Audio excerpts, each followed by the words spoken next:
Bien, iniciamos entonces este quinto capítulo en nuestro caminar del Evangelio de Marcos y hoy vamos a hablar de la curación del leproso.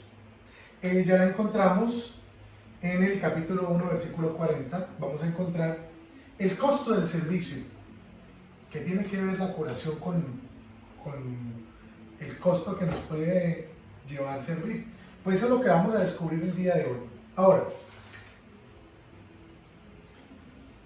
¿quiénes eran los leprosos? Los leprosos, la lepra, era una enfermedad de origen desconocido, obviamente en este tiempo, que no habían los conocimientos médicos que hoy tenemos.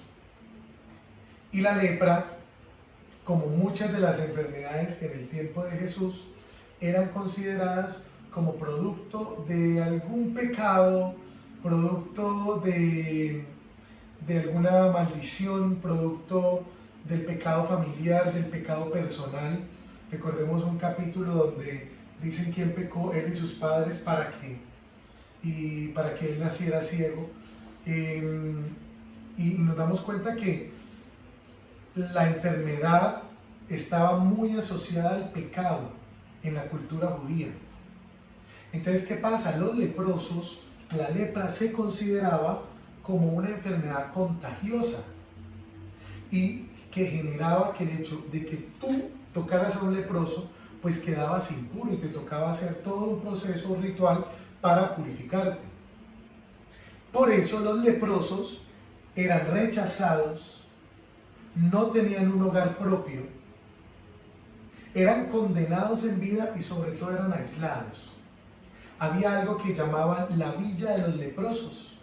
Era el lugar donde normalmente reunían a todas las personas que tenían lepra. Todas estas personas vivían en esos lugares. Vivían con las personas pues, que también compartían su condición. Es decir, que perdían y eran excluidos no solamente de la sociedad, sino también de su núcleo familiar. Ser un leproso era ser un condenado en vida. Ser un leproso era ser una persona que estaba muerta en vida. Ahora, ¿qué pasa? Hay unos momentos en la curación. Se acerca un leproso donde Jesús y le dice, si quieres y puedes, sáname. Y Jesús dice, quiero, queda sano. ¿Qué pasa en ese proceso de la curación del leproso? Pues que Jesús, encontramos en el Evangelio dos momentos.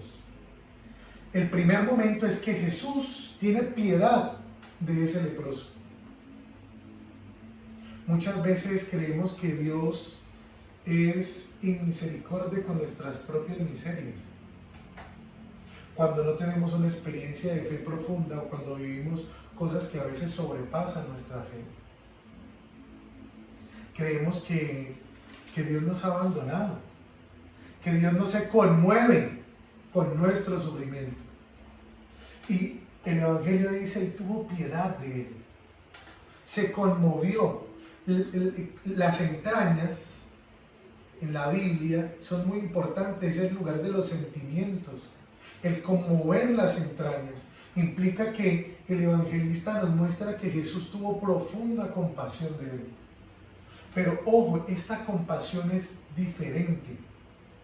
Porque muchas veces creemos que ser compasivos es como decir, ay, qué pesar, ay, pobrecito, ay, qué vaina, cómo sufre, ¿no? Pero la compasión a la luz de la fe es el amor activo que hace algo por el otro. Eso es la compasión. Compasión no es sentir pena por otro y ahí medio ayudarle, no, es hacer algo de amor profundo para que esa situación del otro cambie. Eso es lo que hace Jesús. Entonces el primer momento es un momento de piedad en el que Jesús se conmueve, y el segundo es un proceso de comunicación. Jesús se acerca a él. Jesús no lo trata de lejos como lo hubieran tratado cualquier otras personas. A los leprosos los cogían a piedra hasta matarlos cuando los veían en el lugar donde no debían estar. porque le tenían profundo miedo a la enfermedad. De manera que Jesús restaura una relación humana que desafortunadamente el leproso ha perdido, porque está sin familia, porque está tal vez no solo, sino con otros enfermos, pero se ve excluido del núcleo humano. Los leprosos no se consideraban humanos. Y por eso Jesús lo que hace cuando los sana es restaurar la comunicación. ¿Pero por qué lo hace Jesús? Porque Jesús no tiene miedo de la enfermedad. Jesús sabe que Él es puro y que lo que sale de adentro, lo que nos hace impuros, no lo que entra por nuestra boca, no lo que está afuera, es lo que hay adentro de nosotros. Por eso Jesús no tiene miedo. Él sabe que Él es la pureza y por eso lo sana, por eso se acerca a Él. Una de las maneras importantes como hoy en día nuestras feligreses, nosotros mismos, las personas, pues necesitamos ser sanados, hermanos, es por medio de restaurar la comunicación y nuestros gestos más humanos. Cuando nos enojamos con alguien le dejamos de hablar. Cuando alguien no actúa o no hace lo que nosotros queremos, nos apartamos. Creemos que cortar la relación y la comunicación nos va a hacer mucho más bien, o nos va a hacer más bien mejor. Y resulta que no nos va a hacer más bien, no nos va a hacer mucho bien. Resulta que eso muestra un lado que no es humano en nosotros. Y eso es lo que hace Jesús. Jesús restaura su humanidad por medio de la relación. Sería bueno, haciendo mención a esto, restaurar un poco nuestra relación. Ahora, Jesús a esta curación le pone dos condiciones. La primera, le dice a él, le pide a él mantener el silencio del milagro. Vete, pero no le cuentes a nadie. A esto es lo que llamamos, recordemos, capítulos anteriores, secreto mesiánico. Y la segunda condición es, preséntate ante el sacerdote. Empecemos por esta. El secreto mesiánico tenía como objetivo que Jesús no se convirtiera o no reconocieran a Jesús como Mesías por sus milagros. No reconocieran a Jesús como el Hijo de Dios por lo que enseñaba nomás, no. Jesús debía ser reconocido por ser el Hijo de Dios por su muerte en la cruz. Por eso decimos que todo el Evangelio, decíamos en el capítulo anterior, que todo está orientado, el Evangelio, hacia la cruz. El secreto mesiánico es que usted pueda colaborarle a Jesús en ese camino que va haciendo y en el camino que va haciendo también cada una de las personas que hay a su alrededor. De manera que por eso era que Jesús le pedía a los que sanaban mantener en silencio.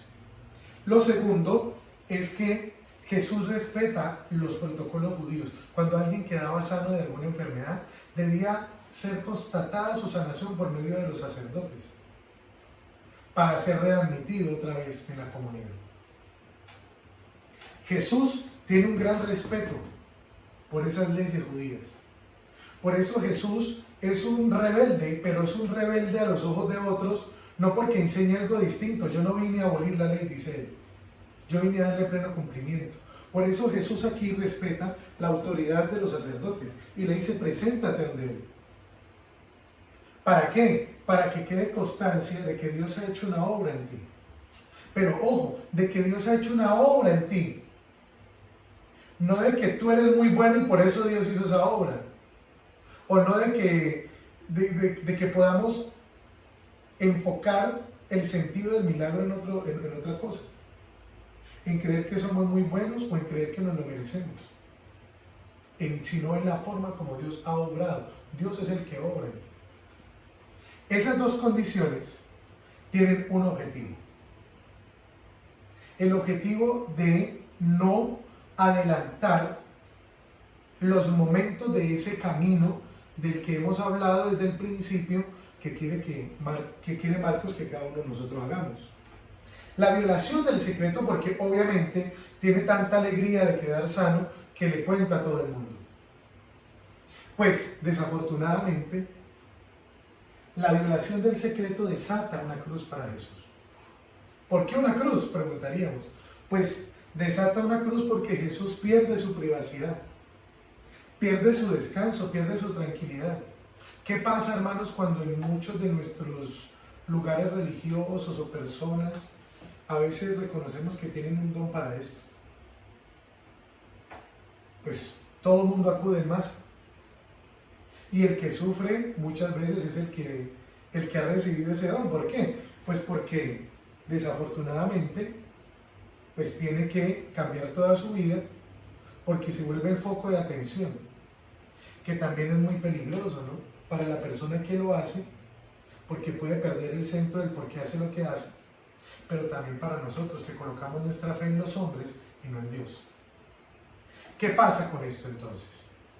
Pasa que al leproso violar el secreto que Jesús le ha pedido, pues empieza a ser expuesto. Todo el mundo empieza a buscarlo. Todo el mundo quiere un milagro.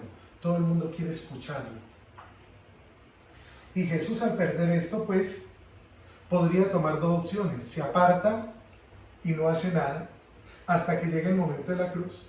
Pero Jesús no lo hace.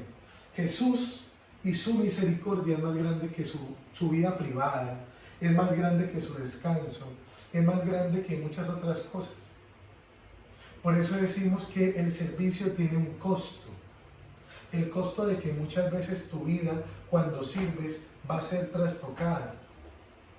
¿A cuántos de ustedes y a mí mismo nos ha pasado que teníamos planes, pero desafortunadamente nuestro servicio en la parroquia o en nuestra comunidad o en el lugar donde servimos nos ha llevado a cancelar el plan? Nos ha llevado a no poder ir con nuestra familia, a no poder compartir un almuerzo con nuestros hijos, con nuestros amigos, porque nos damos cuenta que servir implica sacrificar también muchas cosas. Eso es lo que pasa, que el servicio tiene un costo, y el costo es que muchas veces el servicio nos lleva a saber que nuestra vida ya no vuelve a ser tan libre como antes lo era, pero tal vez no será más libre en muchas cosas, pero será más plena, eso sí se los aseguro. Ahora, el servicio es visto entonces, el servicio tiene mejor, entonces, una condición de bendición para mí y para otros, pero también tiene una condición de sacrificio. ¿Por qué? Porque cuando servimos nos va a tocar dejar muchas cosas que eran muy normales en nosotros. Porque el servicio nos va a implicar sacrificar lo que nos gustaba por hacer lo que Dios quiere. Por eso, frente a esto, vamos a hacernos una pregunta. La pregunta es, no la tenemos aquí, para que la trabajemos, es cómo congenio mi servicio o ministerio con mi vida personal y familiar para que no sea un motivo de división. Hay gente que llega al otro extremo, ¿no? Termina siendo antitestimonio porque desafortunadamente descuida totalmente su familia, y ese no es uno de los propósitos del servicio. Por eso la pregunta viene en esa línea, que nos preguntemos cómo estamos congeniando el servicio y el ministerio con nuestra vida familiar, sobre todo, y en nuestra vida personal. Es importante aprender a tener un equilibrio, siempre teniendo como presupuesto y como prioridad nuestro servicio al Señor, pero no siendo tan soberbios de pensar que porque servimos en la iglesia tenemos que abandonar nuestra familia o tenemos que abandonar aquellas personas que también necesitan de nuestro testimonio. Que el Señor los bendiga y que tengan buen día.